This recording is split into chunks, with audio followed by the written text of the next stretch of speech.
Tell us about your background and role with Union Gas. Sure. My title is the Director of Customer Care. I've been with Union Gas for a little over 30 years. Started out in IT as a programmer and spent about 3 years in IT, and since then had various positions in customer care and in operations. Probably spent the first half of my career implementing new systems and processes, and the last half of my career managing the teams that use those systems and processes. What are you seeing as the major changes in your customers' expectations? There's a lot of change out there. The first one that has become really clear to us over the last few years is just customers' sensitivity around price and price changes. I think the world is just becoming more and more familiar with their bills, with their electric bills, with their gas bills, and customers are genuinely concerned about cost these days.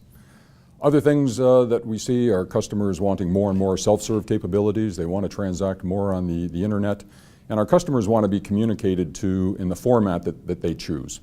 So getting a letter in the mail or a phone call is not what they want anymore. They want to be able to text us, they want to be able to email us and communicate how they want in the format they want.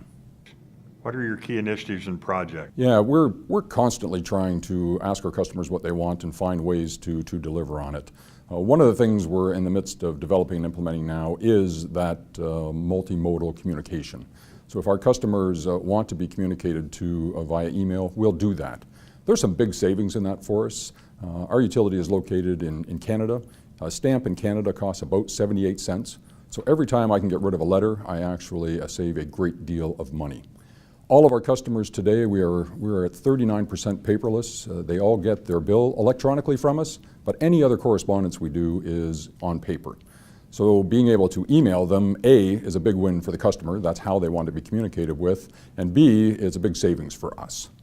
We've also looked at implementing changes on our website that makes it easier for our customers to transact with us. Our website is now mobile friendly, so it's sensitive to the device and it reformats into a mobile friendly environment. We keep looking at adding functionality onto our website that our customers are asking us for. And on the back end of the process, we're always looking at how we can streamline our internal operation or organization. How do you find those gold nuggets? Well, those golden nuggets, from my perspective, it's a fresh set of eyes. I worked in customer care for 15 years, then went to operations for 10 years. When I came back into customer care, I came in with a fresh set of eyes. And it doesn't matter if it's the director of the company, if it's the manager of the company, the frontline employee that's actually on the phone. We need people's good ideas. I guarantee every employee in our organization has a good idea that will either help them or help our customers out. You have to ask. You have to look and just be open to improvements. We can't do everything that every employee asks for, but there's a lot of great ideas out there. Speak to your efforts to migrate customers to your online services. Absolutely. We currently have 39% of our customers on paperless, and I believe that's a fairly high number in the utility business. We take every advantage when we have a customer on the phone to promote paperless billing. We do find the most effective way to get customers on is while they're moving. So even though we've taken the time to improve that move process, it's now part of every conversation where a customer is not paperless to try to promote paperless. In addition to promoting paperless, once people go paperless, they end up getting a profile to My Account and they can go online and transact. Our My Account system is now 10 years old. We have 300,000 transactions a year completed online through My Account. We have over 2 million customers go in and view their bill on an annual basis through My Account. And oddly enough, in the last 10 years, we've seen our call volumes in our contact center drop by 300,000 calls a year. It's not quite a one-to-one match. Not everyone goes on self-serves and eliminates a telephone call. But while we've added new features and new options for our customers, we do get more calls from our customers. We work very hard on first call resolution to make sure they're not calling back twice.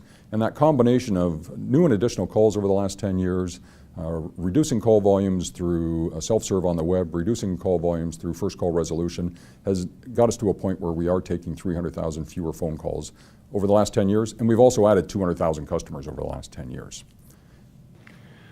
What's next in your focus on the remaining calls? Yeah, that's an ongoing challenge for us to say what's next. You still can't do everything on the internet that you can in our contact center.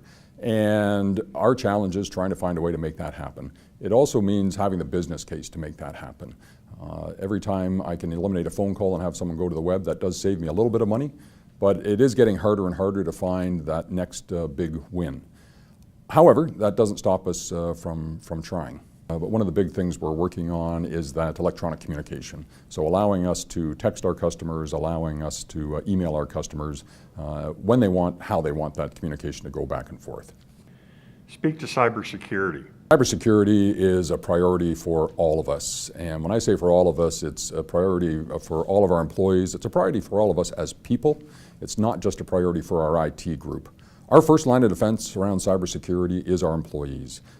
Not clicking on that email that comes in, not getting hooked into a phishing campaign, and through some of the rather elaborate social engineering that's going on out there, not being caught up with a perceived customer and potentially sharing information that we regret. So the first line of defense is always your employees. The second line of defense is in IT. It is having a strong and secure system, and it's in knowing that you have a strong and secure system. If you have a penetration test from 3 years ago and you feel your system is secure, you're not secure. Penetration tests, cybersecurity audits and reviews need to be done continuously. And you need to work with people who are specialists at this. Most companies have an auditor. Most audit groups these days have a cybersecurity division, and engage them to see if they can break into your system or break through any protocols that you have.